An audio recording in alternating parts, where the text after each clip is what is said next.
Praise the Lord प्रियो, मसीह में आप सभी का स्वागत है। आज मैं आपके सामने जीवन के उस सुंदर उपहार के बारे में बात करना चाहती हूँ जो ईश्वर ने हमें दिया है।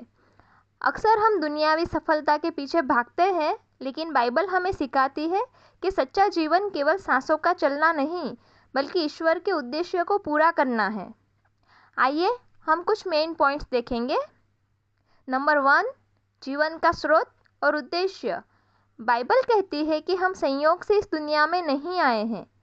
इमरिया 1:5 में परमेश्वर कहते हैं, गर्भ में तुझे रचने से पहले ही मैं तुझे जानता था। इसका अर्थ है कि हमारे जीवन की एक विशेष योजना है। यीशु मसीह ने यूहन्ना 10:10 में कहा, मैं इसलिए आया कि वे जीवन पाए और बहुतायत से पाए। ईश्वर हमें केवल जीवित नहीं रखना चाहते, बल्कि एक शांति और आनंद से भरपूर जीवन देना चाहते हैं। नंबर 2, कठिन समय में अडिग रहना। जीवन हमेशा आसान नहीं होता, लेकिन जब हम कमज़ोर होते हैं, ईश्वर हमारी शक्ति बनते हैं। फिलिपियो 4:13 हमें याद दिलाता है, जो मुझे सामर्थ्य देता है उसमें मैं सब कुछ कर सकता हूँ। जब भी आप निराश हो, याद रखें कि आप अकेले नहीं हैं। प्रभु का वादा है कि वह आपको कभी नहीं छोड़ेगा। नंबर 3, युवाओं के लिए संदेश। विशेषकर युवाओं के लिए 1 तीमुथियुस 4:12 एक महान सीख देता है।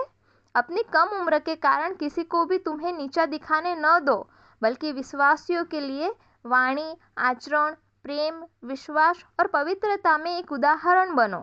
हमारी युवावस्था केवल मनोरंजन के लिए नहीं, बल्कि दूसरों के लिए एक प्रकाश बनने के लिए है।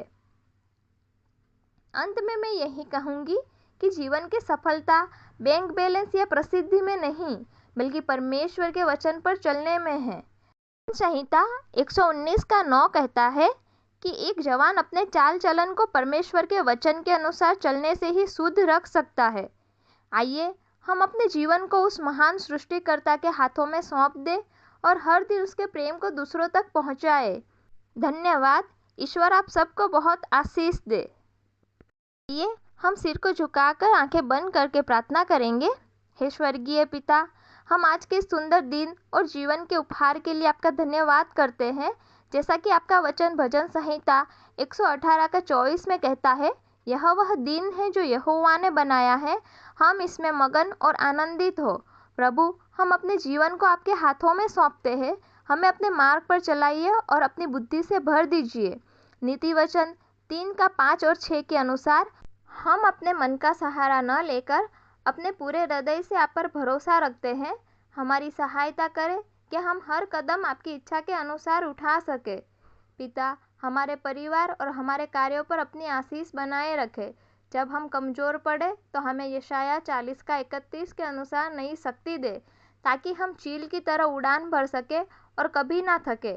हमारे मन को उस शांति से भर दे जो समझ से परे हैं, फिलिपियो 4:7 के मुताबिक, ताकि दुनिया की कोई भी चिंता हमें विचलित न कर सके।